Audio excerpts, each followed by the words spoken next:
ஓஹோ, இதுதான் ஊருக்குள்ளேயே களவாணிகளை தெரிய விடுறதுங்கிறதா?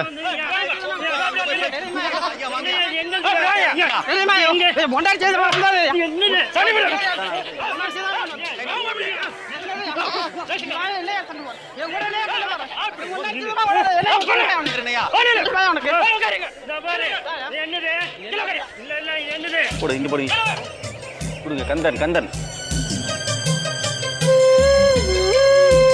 சரியா இருக்கா? வா காத்தாயி, இங்க பாரு. அங்கே வேடிக்கை காத்தாயி பாருங்க. இந்த கை போடு, கை நாட்டு போடு, இங்க போடு, வாங்கிக்க. சரியா இருக்கா பாத்துக்க. ஓ என்ன வேடிக்கை ஐயா, வாங்க போட்டுருங்க சார். நீங்க போங்க, நான் பாத்து. வாங்க வாங்க. பேர் என்ன? செல்வராஜன். பாத்துக்கிறீங்களா? என்ன சார் ஆச்சு? மொத்தமா திருடு போடுறது ஒரு வகையில நல்லது.